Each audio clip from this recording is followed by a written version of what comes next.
I'm Barbara, and I'm very passionate about business. And I want us to reach our dreams together. I made 3 businesses go viral. Yes, yung tipong sobrang daming customers na nag-iintay sa labas. And if I can do it, you can do it too. In this video, I am going to share to you how I made my business go viral and what are the things that you can do na hindi mo na kailangan gumastos ng malaki. And it's just very easy. You just have to follow 5 hacks or techniques that I am going to share to you.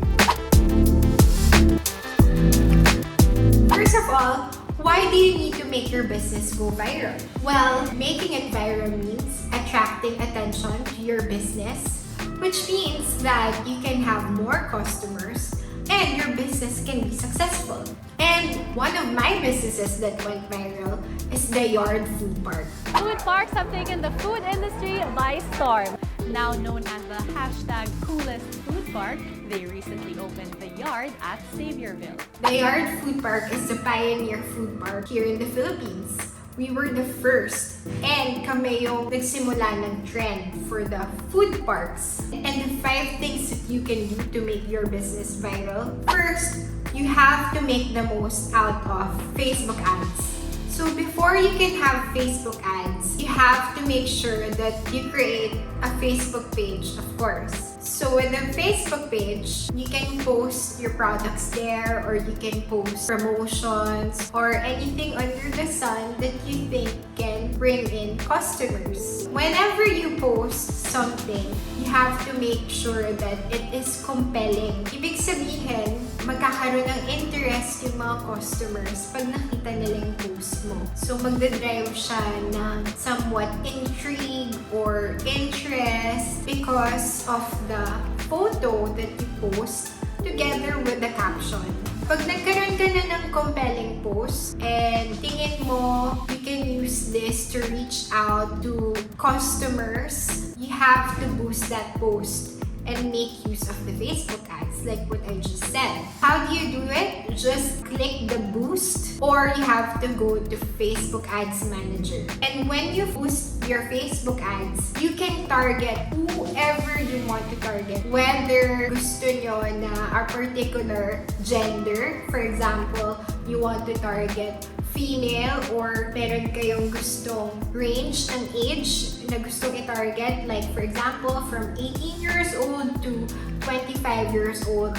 You can also target on Facebook ads mga certain interest, profession, and engagement ng mga target market nyo on Facebook. Let's face it, nowadays, sobrang dami, if not lahat, yung nasa social media, nasa Facebook. Especially nowadays, there's a pandemic and people need to connect with their loved ones and to their friends.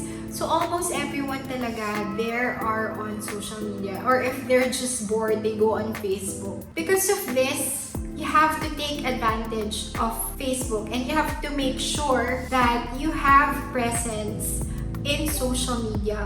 Whether it's Facebook, Twitter, or Instagram, you have to make sure na yung brand mo is available in all these social media platforms para mapansin ka, para makita nila that you are there. So, yung Facebook mo, you have to make sure na cohesive siya with your branding. So later on, we will talk about branding. But let's talk about Facebook ads first. I don't think that you need to spend a lot in Facebook ads. Well, for me personally, I don't spend over 500. You can even just pay 50 pesos daily for your Facebook ad. And usually for me, hindi ako lumalagpas ng from 50 pesos to 500 pesos a day. And if ever man lalagpas, the max for me already is 1,000 pesos. I don't go beyond that. And it's very seldom that my Facebook ads would reach 1,000 pesos. You can also choose the objective of your Facebook ads. You can choose whether you want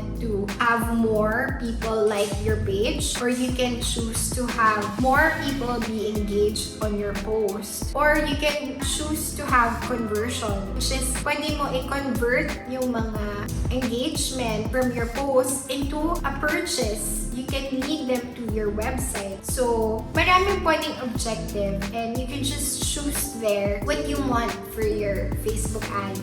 Ngayon, meron na rin mga Instagram ads, so you can also make use of that. Okay, so second, you can invite influencers to partner with you. Yes, and if you don't know any influencer personally, baka iniisip nyo na hindi naman kayo nila papansinin or baka mahal kapag nakipag-partner kayo with influencers for them to promote your product. No, that is not the case.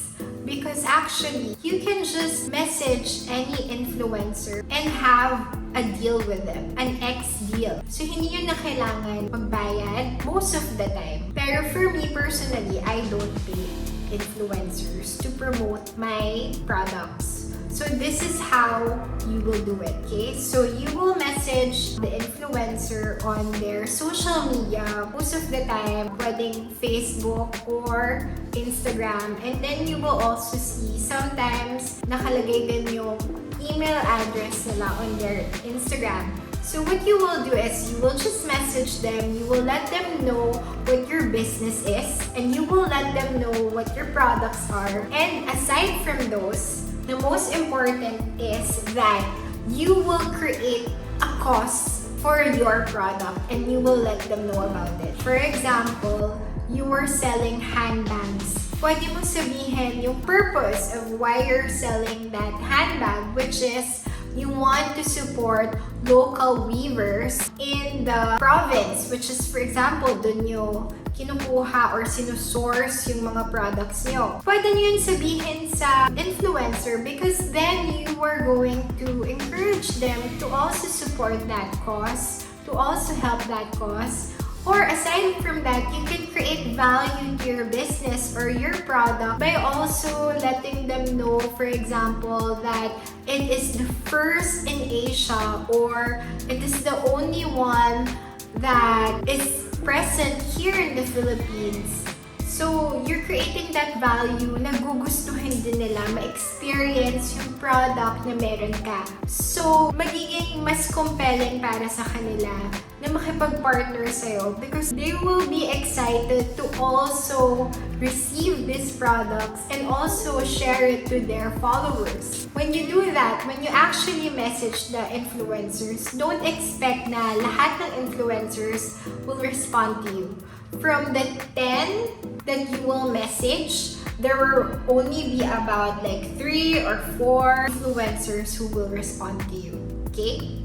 So, all you have to do is just keep messaging as much influencers that you're interested to partner with, okay? Para mas maraming pwedeng mag-respond sa'yo. And you can choose the influencers based on also their followings. Kasi iba-iba rin naman yung mga market ng mga influencer. If you see that one influencer has mga followers who are mostly women and mostly teenagers, and if you think that your product will cater to her target market or to her market, then you can partner up with that influencer kasi potential customers mo rin yung market na nagpo-follow sa kanya. So, when you message them, don't forget to ask for their address and of course, you will have to send them your products for free. And mababa lang yung cost nito. Instead of you paying for the influencers to promote your product,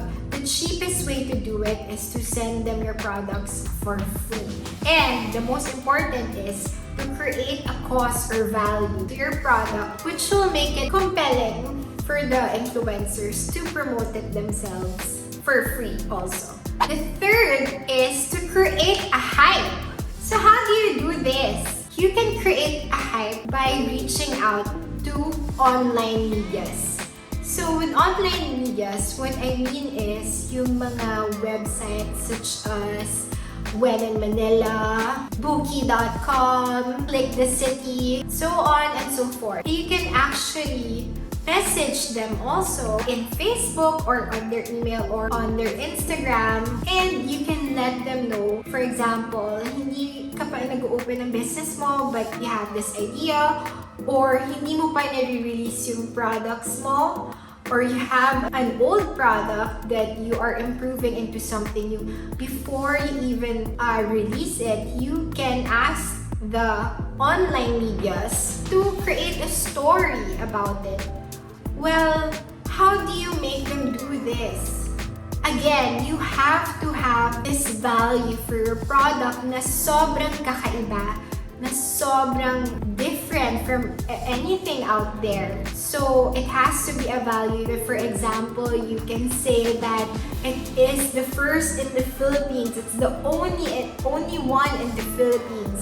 And you have to create something like a twist about it. It has to be something that has never been done before. So with this, yung mga online medias, they would want to create a story about it. And the good thing is, itong mga online medias na to, they're always up to having contents for their websites or their vlogs. So, magiging interested sila as long as you can offer them something new, something different. When you message them, you can tell them that you're willing to send them these products. And when you want to create a hype, you can ask them if it's okay that they release their articles at a certain date. Kasi you would want na kung gusto mo may hype, sabay-sabay yung mga articles dapat about your product na ma-release. Para pag sabay-sabay yun, sobrang daming hype in one day of,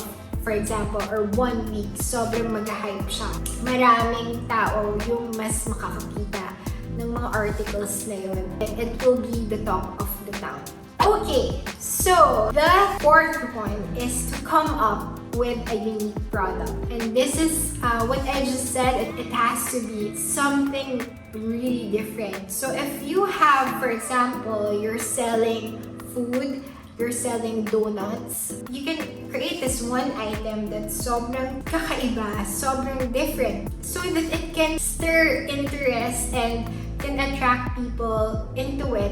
And pag nangyari yun is that they will be also checking out your other products, yung mga classics mo. But this one item na kakaiba, it will drive people to check it out, check your products out, check your business out, okay? So the last one, which is I think the most important one, is to create a solid branding for your business. You have to create a solid logo, tagline, and even color scheme for your business. Yeah, so yung mga, for example, meron ako mga nakikita online who are just selling online but they don't have branding.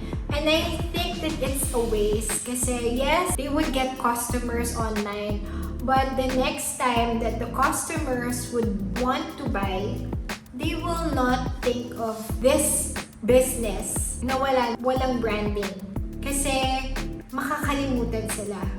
But if you have a branding, you are irreplaceable. And also, mas maaalala ka, hindi ka makakalimutan ng mga customers mo because they will have this image of you or this image of your brand that they will always remember. So those are the 5 things that will make your business go viral. If you're interested in these kinds of videos, then please watch out, subscribe, and click on the notification bell for more videos. I hope that I see you soon. Let's achieve our dreams together.